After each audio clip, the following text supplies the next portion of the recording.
Camo, and welcome to this edition of Nashville Meets World for you. Something music related, but a little bit different spin today. With us, our guest is Joe West. He's a #1 songwriter, producer, podcast entity. You're just a music biz big shot. Well, try to be a Renaissance man. That's it, right? Yeah, and I think if it's interesting, why not do it? Exactly. So you're involved with a program called Limitless. Yeah. Tell us about it. Okay, so Limitless started out originally. I've got this small audio school called the Apprentice Academy, and it's like a really small, tight-knit group of guys that are pursuing music like you'd pursue an interest like duck hunting or motorcycle riding. So what I really wanted to convey to those guys was what it takes to be successful is not just being well educated and have a certain acumen as an audio engineer, but it also is seriously about what you're doing on the social side. If you're a good hang, if people want you in the room, what it takes to be great at something. And I was scrolling up Facebook and I saw this guy come up on my Facebook feed that was born without arms or legs, and has not let it slow him down. So he's incredible, right? Yeah, like most of us are, I've got a cold, I really don't want to be bothered doing that. How many things have we not pursued because it was just difficult? Yeah. Right? And it's like this guy, he's getting out of bed, he's going up and down the stairs, no arms, no legs, 19-year-old kid. He's making macaroni and cheese, like. I can't do that with all my limbs. As I say that, I'm like, I don't believe you. Yeah. How could this guy watch this? Not our documentary, but watch this little thing that I saw, and I was like, holy cow! And I find that people have two reactions. We were recently out in Los Angeles, me and Gabe, the gentleman born without arms or legs, his name Gabe Adams. We were recently out in Los Angeles shooting a podcast with Adam Carolla, talking about the film. And I told him, it's like people have two reactions to seeing Gabe Adams. They say, oh, I feel sorry for that guy. Or they say, which was the route I took, which was, I want more of what that guy has. Whatever he has is what I need to be successful. And I thought for myself, it's like all these guys that I'm trying to make them compelling in regards to being producers, audio engineers, and in the music business, the biggest part of their success will be that little piece of Gabe Adams, the gene that Gabe Adams has. If I can help them find that in their DNA and they lean into that, they're going to be incredibly successful. So we decided, and this is not a big film crew, it was me, Sean Hudgens, and my son, Zach West. I wanted my son to see Gabe as well, and to be able to say, like, hey man, I want to see the world a little bit more like this guy. How old is your son now? He's 15. Well, good time to hit him with this stuff. Well, yeah, and we flew out to Utah for 6 days and had an adventure out there with Gabe and got to go and write this beautiful song on the side of a mountain. It's just this story that unfolded in front of us, and we captured it via a bunch of, cameras and drones and whatnot. Then we came back to Nashville and went into the recording studio. We finished writing the song in Nashville. He showed me a little bit of Utah, like Bryce Canyon area. And then I showed him horse farms in Nashville and went down to, I'd done the Joey and Roy records, so we went down to Marcy Joe's and had breakfast. And then we finished the song in Nashville and went in and made a record on it, which is equally inspiring to see how that Cirque du Soleil of, recording session with all those guys making a song great. We got to sort of document all that. But at the end of the documentary, the real takeaway is not like, hey, that guy's incredible, or that song's great, or that guy's a great songwriter. It is, what if I tried to do something that I was maybe afraid to do, or that I thought I couldn't do, or like, what if I actually committed to something, maybe I could be great. Maybe I could do things that are the best version of myself. So that was hopefully what the takeaway is. And so we just filmed it. And, as with anything creative, you just plant the seeds. You do it because you're called to tell a story. This was a story much like writing a song or producing a record. And, having success in the music business, I knew that it's, the film business is just about the same. people probably won't see this or hear this, but it doesn't mean we don't do it. Yeah. But people have been watching it. We've been getting national exposure on it. It's been great. And it's on YouTube. It's Limb, L-I-M-B hyphen it lists. Limb it lists. Adventure Songwriting. If you search that, you'll find it. And it will be sort of just documenting our story as we traipse around the country, getting to know each other, these two unlikely friends. Yeah, I mean, there's so many questions that come out of it. Are there awkward moments where you say something like you would say to somebody, "I'll just pick that up," and like, do those things kind of happen with this when you're? I remember thinking, oh, I want to hug him when I meet him because I've been talking so much. Yeah. Like, would that be? I didn't want to offend him, and I didn't hug him when I met him, but I hugged him when I left the airport, and that felt a lot more right. And he's so easygoing, It's like there's nothing that he's not self-deprecating about it, but he makes you incredibly comfortable. He's incredibly comfortable in his skin. So I think it's just a matter of being adult about it, and trying to be considerate. But the more considerate you are, the more people feel like you can't be around them. So we just acted like we acted. My son, me, Sean, we sort of just picked up right along with them and fit right in. He makes it easy. That's good, because sometimes it can be, people don't know how to react with somebody that's different. Yeah. And a lot of awkwardness comes out of it. Well, and if I didn't have arms or legs, I don't know that I would love somebody presupposing that they wanted to come wrap their arms around me. Yeah. So you don't want to overstep your bounds with that with anybody. And socially we tend to do that. You do that arm grab where you put the arm between two dudes and do the chest bump with the arm form bump. Yeah. But I never really thought about it. I think I did think that it could be an issue, but it was immediately whenever we started hanging, it just felt natural, and by the end of it, we were hugging each other, which was really great. And when we were in Los Angeles, he flew in alone to Los Angeles from Utah. Wow. Dude gets on plane, flies, no big deal, flies to LAX, I picked him up as soon as I saw him, you just get that feeling in your chest, like, oh, this dude from summer camp, or this old memory of that. Big hug, and it's great to see each other. I think you just have to be aware of the temperature in the room and make sure that it's commensurate, that you're doing things that are appropriate. He's a great dude, makes it easy. How did he fit into the songwriting aspect of things? Because that's something that doesn't come naturally to a lot of people that's trying to express things through music. I think that writing songs is a lot more natural than people think. I think it depends on the songwriter you're with. Some guys aren't great at writing with folks that would be considered as amateurs, but if you have a heart for it, my big love of doing that is when somebody is not in the day-to-day grind of songwriting, they don't know the rules, which means anything's possible, and I love that. Yeah. And they haven't been burned, or they don't have a preconceived notion of the outcome. So you're really operating at a glass half full mentality.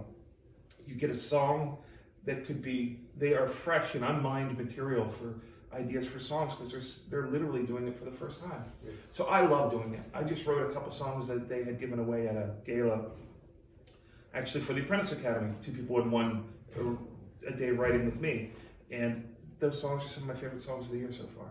Wow. So I love it, but I do think it takes a certain amount of intent with the songwriter you're going in with, so that they know. And those songs that I wrote with those folks, even though they haven't written songs, they are 100% their stories. Wow. And we're 50-50 in the intellectual property in those songs. So it's great. I love doing it. There's a lot of things like that going on with writing with military and things like that. So it's great that people that are traditionally outside of the realm of the music business are coming in and getting exposed to it. But it's also great because we tend to live in an insular kind of business where, frankly, a lot of us get our heads up our own asses too far.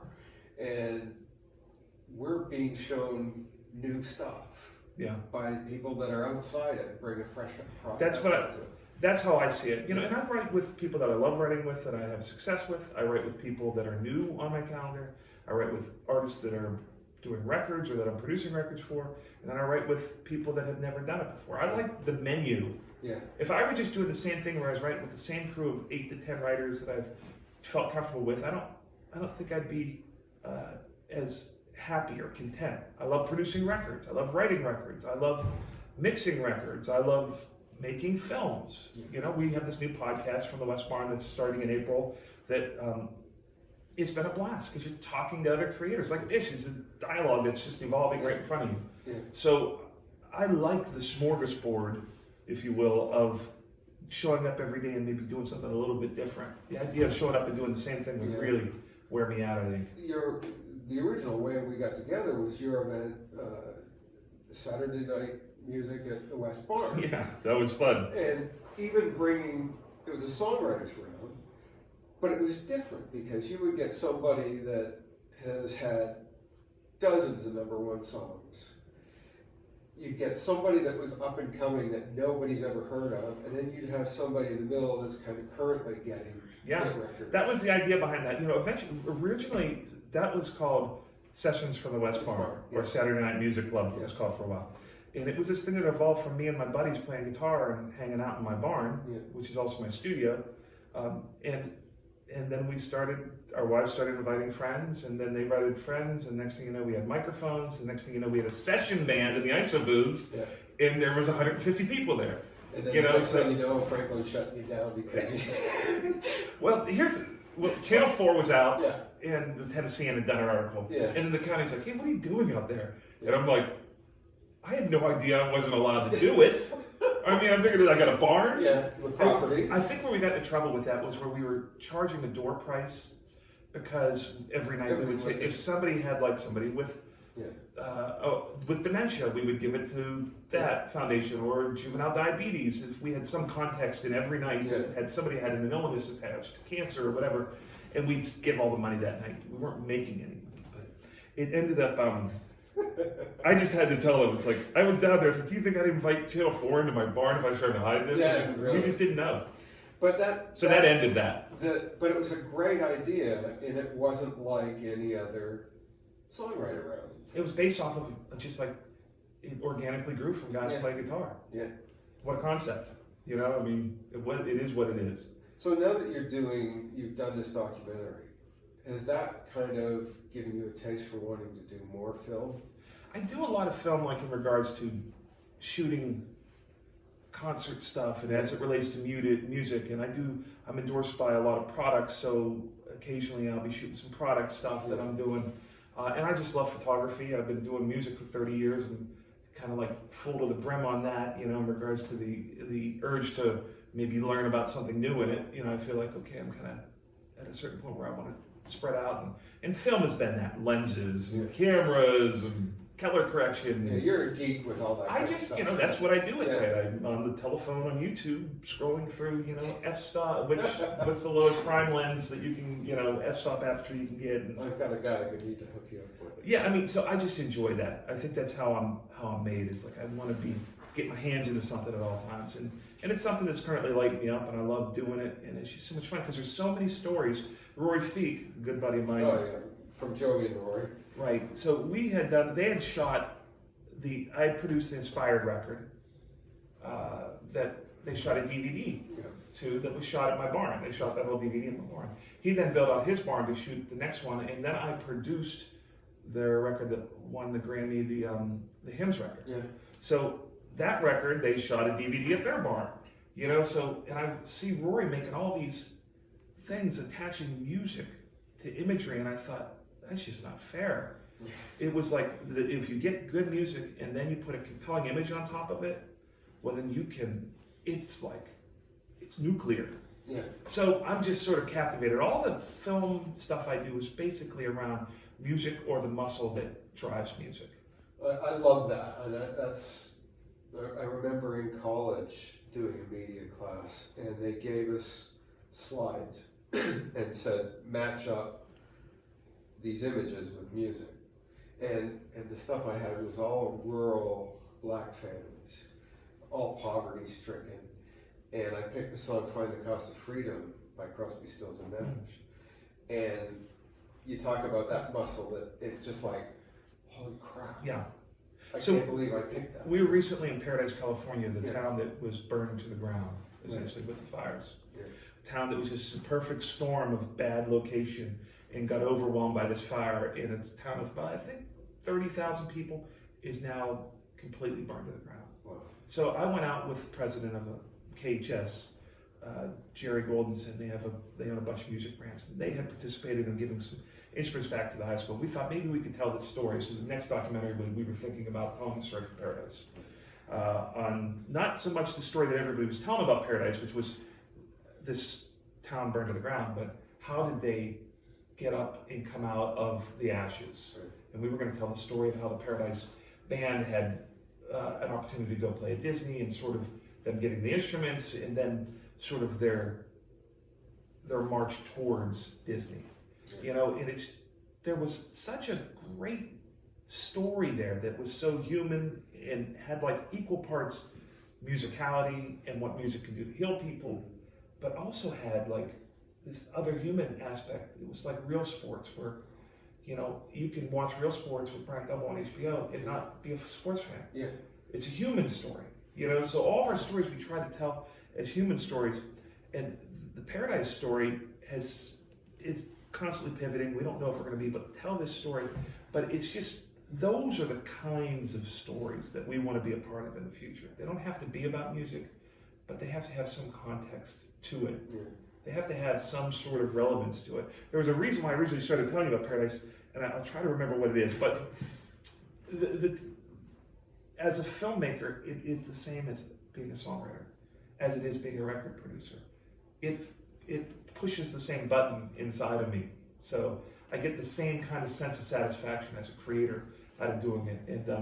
And as I get older, I just want to do different things. And this is what's in front of me now. The school is that way too. Yeah. I love the school. Yeah. The school is like one of the funnest things I do all year. Wow. Yeah. So as a creator, just trying to stay primed up and locked and loaded. In all of your endeavors, do you ever have that moment where the music, the story, the humanity, it all comes together and you literally are surprising yourself? People will look back at a career of 30 years, you know, and over 30 years you're bound to, if you're doing it every day hardcore, you're bound to have some successes. Mm. So all of my big successes, my number ones or the Grammy, all of those are interesting to look at backwards. Yeah. You know, I was in the jungle in Nicaragua when the Joey and Rory record got released. Wow.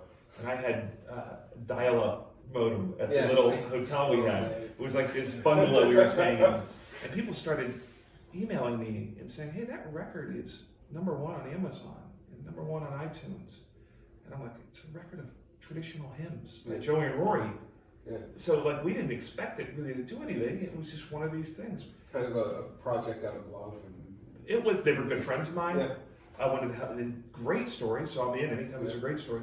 And she was sick. Yeah. And I think what really set that story off was that people started to see them on the Today Show, or see them on Access Hollywood, or see them on TMZ, or whatever, all these national broadcasts.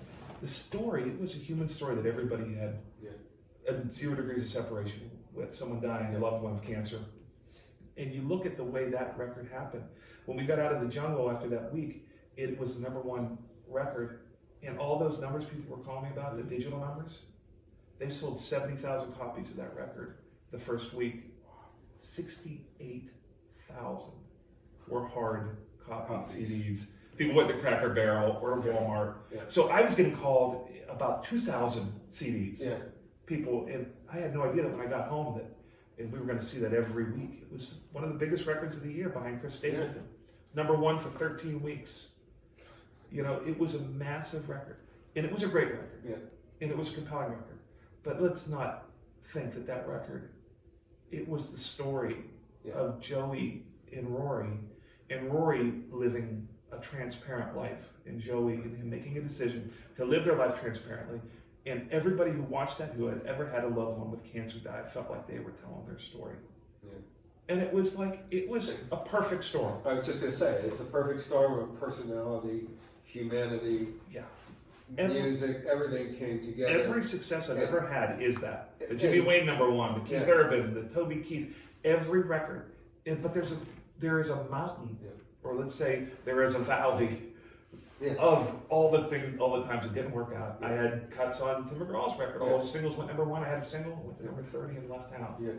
You know, you have half the swimming pool dug for the back of your yard. You know, and it's like there's a mountain of things that don't work out. And you know, I tell people, like, I try to encourage them to say, like, you know, the near misses are heartbreaking, but they tell you that you're digging in the right spot. Yeah. So it's like you just have to show up continually, and eventually you're in the pathway of something when it goes right. And it's the perfect storm we're talking about, and everyone's saying, do that again. And you're like, I can't do it again. I do the best I can every day, and I'll keep doing it, and every once in a while, hopefully we'll get it again. And those perfect storms, if one element had been changed, or it had been released 6 months later, nothing. Yeah. Do You Believe Me Now is a good example of that, with Tim Johnson, I remember his lyric prowess. You know, me and Dave wrote this track that was kind of from outer space, but Tim made it relevant because he was a big time writer that knew how to write a country lyric. And then Jimmy Wayne strolls into the studio and lays down this great intro part that changed it, this little hook, and his vocals on that. That was a perfect storm. And then the record company, they really pushed that record, and it went to #1 for a long time. And Keith Urban's Without You. That's another great story. Another perfect storm. Yeah, it took years to get that song cut. Years and years of people saying they were going to get it to him, until finally Emily West gave him a copy at the CMAs. He called the next day and said he wanted to cut it. Yeah. Wow. So getting back to Limitless, people can watch it on... It's on YouTube. On YouTube? Yeah. Just search LIMB-ITLESS Adventure Songwriting, and it'll come up. There'll be a picture of me and Gabe there, so you can't miss us. And what's I'm the big ugly one. He's the one with no arms and legs. Easy not to get confused. Yeah. And what's the name of the song that came out of this? It's called The Best Part of You. Best Part of You, and that's available on iTunes? Yeah, it's on Spotify. It's everywhere that music is. Good. Check it out. It's a great thing. Other places to find me are joe-west.com. ApprenticeAcademy.net is the school, and the podcast from thewestbarn.com will be coming out April 1st. First episode of airing. So get ready to subscribe to that when it hits everything. Yeah. Thanks for being on the show today, man. Good to see you again, man. Good seeing each other. I know. It's been a minute. I wrote a great song with your wife years ago. Yeah. Something about Hell's Gate Bridge. Yeah, we pitched that around. That's such a good tune. Yeah. About a murder from Texas, right? Yeah, it was a true story. There was a girl that was, I think, about the same age as my wife at the time, in Cuero, Texas, and a guy kidnapped this girl right there and brutally murdered her. And there was a hangout for all the kids in school called Hell's Gate Bridge. I mean, that's a song right there. I mean, how do you not write? That's when she said that. Me, Jamie Keisha, and her wrote that. And when she said it, we were just like, okay, it's like, how do you not write that song? Yeah, great song. And I think we wrote it from the perspective of the victim, the mother, or from the mother. Yeah, actually wanting to get the guy, tie him up, and throw him out into the Guadalupe River. Do what he had done. Yeah, right. Let the river carry him out to the Gulf of Mexico. Oh yeah, man. I mean, I remember really black song, but it was dark. But not exactly the Luke Bryan summer hit that everybody's looking for. But it had this element of kind of hope out of it, that the mother of the child could get her life back by trying to get even somehow. It's neat. Yeah. But yeah, we pitched it. I think we tried to get it to Leanne Womack. Oh, she would have done that great. Yeah. Well, good time. So thanks for having me on. Thanks for being on the show today. Thanks for watching Nashville Meets World. We will see you next time right here from our incredible studio at Solis North Gulch. See you. Yeah, I guess I'm going to Nashville, Tennessee, where the music sounds like home.